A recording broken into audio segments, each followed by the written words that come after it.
అదే RTV app వార్తల్ని క్షణాల్లో చదివే అవకాశం ఉంటుంది. ఒక న్యూస్ పేపర్, ఒక టెలివిజన్ ఛానల్ మీ చేతుల్లో ఎప్పుడూ ఉంటాయి.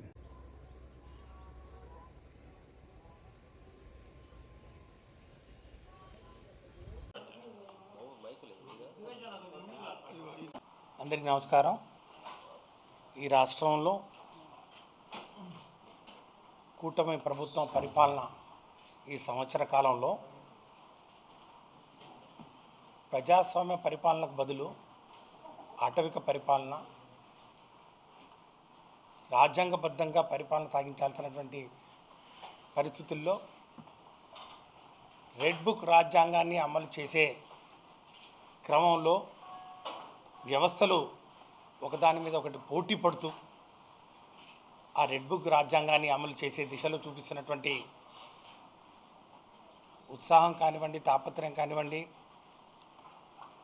నిన్న జరిగినటువంటి తెనాలి ఘటనకు అది ఒక పరాకాష్ఠగా భావించవచ్చు.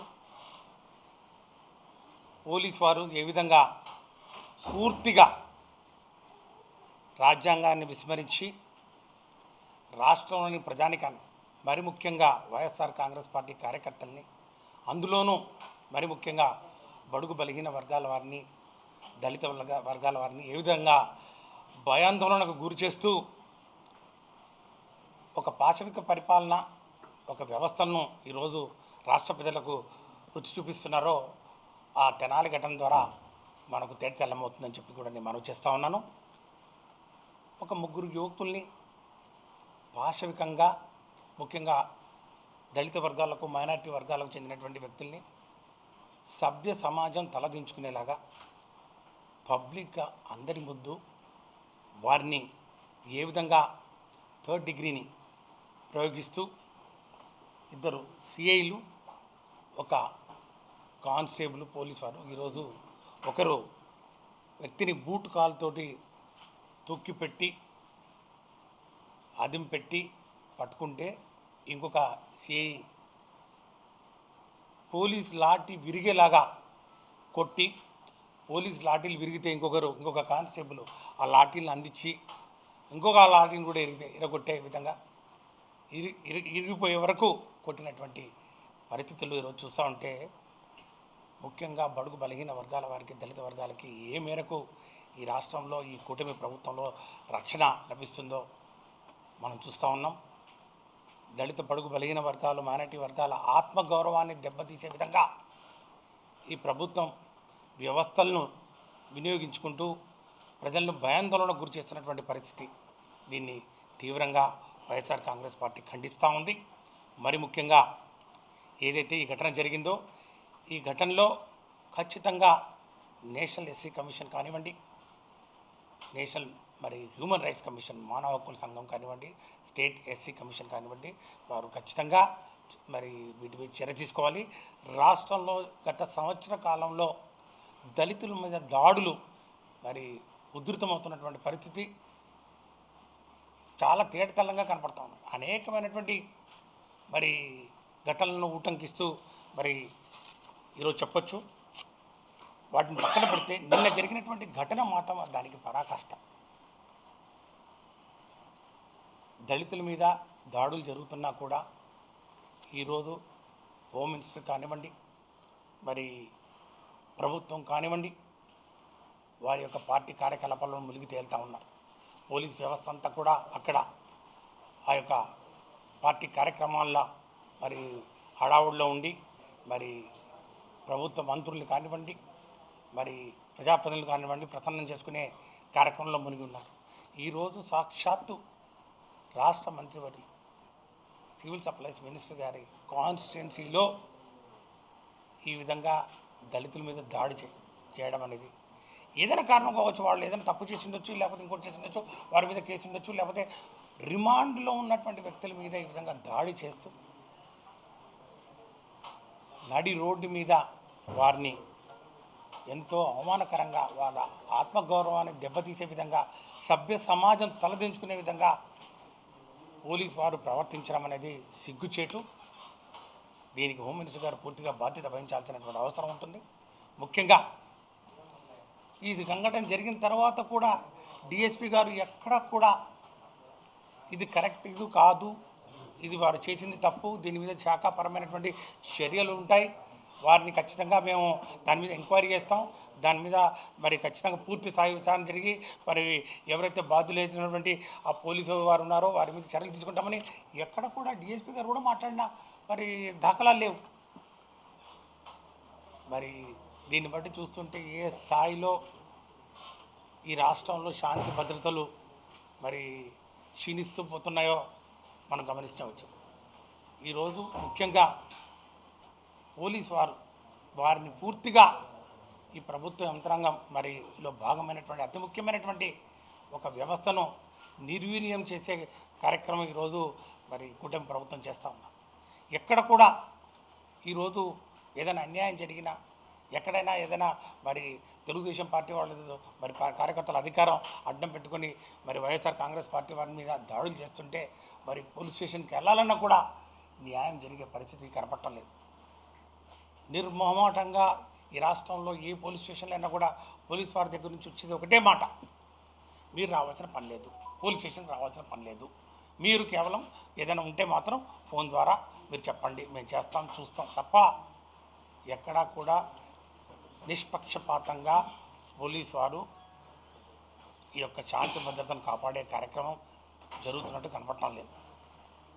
ఇది ప్రజాస్వామ్యానికి ఒక గొడ్డలి పెట్టు లాంటిది. రాజ్యాంగబద్ధంగా పరిపాలన సాగించాల్సినటువంటి మరి ఈరోజు ప్రభుత్వం మరి రాజ్యాంగం మీద ప్రమాణం చేసినటువంటి ప్రజాప్రతినిధులు, మంత్రులు ఈ విధంగా రాజ్యాంగాన్ని తుంగలో తొక్కుతూ అధికార యంత్రాంగాన్ని వాడుకుంటూ మిస్యూజ్ చేస్తూ ఈరోజు ఈ విధంగా దాడుల్ని ప్రోత్సహించడం కరెక్ట్ కాదు. మేము తీవ్రంగా ఖండిస్తున్నాం. ఖచ్చితంగా దీని మీద పూర్తి స్థాయి విచారణ జరపాలి. బాధ్యులు లేనటువంటి పోలీసు వారిని ఖచ్చితంగా మరి వారి మీద చర్యలు తీసుకోవాలి. ఒక నమ్మకం మాత్రం ఈరోజు బడుగు బలహీన వర్గాల వారికి కలిగించే ప్రయత్నం మాత్రం ఈ ప్రభుత్వం చేయటం లేదు. మరి ఎస్సీ కమిషన్ మరి కొత్తగా బాధ్యతలు చేపట్టినటువంటి స్టేట్ ఎస్సీ కమిషన్ చైర్మన్ గారు జవహర్ గారు మరి దీని మీద ఏ విధంగా స్పందిస్తారో చూద్దాం. వీరికి ఏ విధంగా వీరికి న్యాయం చేస్తారో మనం చూద్దాం. ఈరోజు ఏదైనా ప్రశ్నిస్తే మాత్రం వారి మీద కేసులు బనాయించే కార్యక్రమం చేస్తూ ఉన్నారు. ఈరోజు ఇంత పెద్ద మరి సంఘటన జరిగితే మరి ఎల్లో పత్రికల్లో ఎక్కడా కూడా దీని మీద మరి సమగ్రమైనటువంటి మరి సమాచారం కూడా ఇవ్వలేదు. కేవలం వైఎస్ఆర్ కాంగ్రెస్ పార్టీ నాయకుల మీద మరి ముఖ్యంగా మా మాజీ మంత్రివర్యులు మా తిరుపతి మరి వైఎస్ఆర్ కాంగ్రెస్ పార్టీ జిల్లా అధ్యక్షులు కాకాని గోవర్ధన్ రెడ్డి గారిని మరి అక్రమ అరెస్టులు, ఆయన మీద బనాయించినటువంటి అక్రమ కేసుల మీద పుంకాలుగా పేజీలుగా కొద్దీ మరి కథనాలు రాయడం తప్ప వాస్తవాలు మరి ఈరోజు ఈ సంఘటనల మీద ఎక్కడ కూడా ఎల్లో పత్రికలు స్పందించినటువంటి దాఖలాలు లేవని చెప్పి కూడా తెలియజేస్తూ ఖచ్చితంగా వీరికి న్యాయం జరగాలి. ఈ తప్పు చేసిన వారి మీద మరి ఖచ్చితంగా చర్యలు తీసుకునేంత వరకు వైఎస్ఆర్ కాంగ్రెస్ పార్టీ పోరాటం చేస్తుంది. వైఎస్ఆర్ కాంగ్రెస్ పార్టీ కార్యకర్తలకు ఎక్కడ కూడా ఈ పోలీసులు సహకరించకపోయినా కూడా ఖచ్చితంగా న్యాయ వ్యవస్థ వరకైనా కూడా పోరాటం చేసి వారిని కాపాడుకునే ప్రయత్నం చేస్తామని చెప్పి కూడా మనం చేస్తాం. ఒక సంవత్సరం క్రితం డాక్టర్ బాబాసాహెబ్ బిఆర్ అంబేద్కర్ గారి జయంతి రోజునే ఈ యొక్క ఘటన జరగడం చాలా దురదృష్టకరం. మళ్ళా సంవత్సరం తర్వాత పునరావృతమవుతుందంటే బాబాసాహెబ్ బిఆర్ అంబేద్కర్ గారు కేవలం దళిత కాలనీలో మరి ఉండే విగ్రహాలకే పరిమితం అవుతారు, లేకపోతే దళిత నాయకుడనే ఒక వక్రబుద్ధితోటి ఆలోచిస్తున్నటువంటి మరి వ్యక్తులు ఇంకా ఈ సభ్య సమాజంలో ఉండడం అనేది చాలా దారుణం. దీన్ని తీవ్రంగా ఖండిస్తా ఉన్నాం. దీని మీద ఖచ్చితంగా ప్రభుత్వం ముఖ్యంగా ఈ సాంఘిక సంక్షేమ శాఖ మంత్రి వారి నియోజకవర్గంలో ఈరోజు ఇది జరగడం చాలా దురదృష్టకరం. దీన్ని ఏ రాజకీయ కోణం ఉన్నా కూడా ఎవరైనా కూడా ఏ పార్టీ ఎవరున్నా కూడా ఇలాంటి ఆలోచన విధానం ఏదైతే ఉందో బాబాసాహెబ్ బిఆర్ అంబేద్కర్ గారి చిత్రపటం కానివ్వండి, బాబాసాహెబ్ బిఆర్ అంబేద్కర్ గారి విగ్రహాలు కానివ్వండి, కేవలం దళిత వాడల్లో దళిత కాలనీలో మాత్రమే ఉండాలి, అక్కడ వెలయాలి, అక్కడే దానికి పరిమితం చేయాలనే ఒక ఆలోచన అనేది చాలా దారుణం. ఇది ఈరోజు ఈ రాష్ట్రానికి దేశానికే స్ఫూర్తిదాయకమైనటువంటి నాయకత్వం అందించినటువంటి గౌరవనీయులు శ్రీ వైఎస్ జగన్మోహన్ రెడ్డి గారు విజయవాడ నడిబొడ్డున 125 అడుగుల డాక్టర్ బాబాసాహెబ్ బిఆర్ అంబేద్కర్ విగ్రహాన్ని ప్రతిష్ఠించి ఆ మహాశిల్పాన్ని అందరికీ కూడా ఆదర్శంగా నిలిచారు. ఆయన యొక్క స్ఫూర్తి బాబాసాహెబ్ బిఆర్ అంబేద్కర్ గారి యొక్క ఆలోచన విధానం, ఆ యొక్క భావజాలం యావత్ భారత జాతి గర్వించదగ్గ ఒక అంశంగా పరిగణించి ఆ విధంగా చేయడం మరి ఈరోజు మనం చూసాం. కాబట్టి బాబాసాహెబ్ బిఆర్ అంబేద్కర్ గారు ఒక దళిత కాలనీకి కానివ్వండి, దళిత వాడలకే పరిమితం కాదు, ఆయన ఒక జాతి సంపద. కాబట్టి ఈ ఆలోచన ధోరణిలో ఇంకా ఈ మూస విధానంలో ఎవరైనా ఆలోచిస్తుంటే అలాంటి వారిని ఖచ్చితంగా కఠినంగా శిక్షించాల్సినటువంటి అవసరం ఉంది.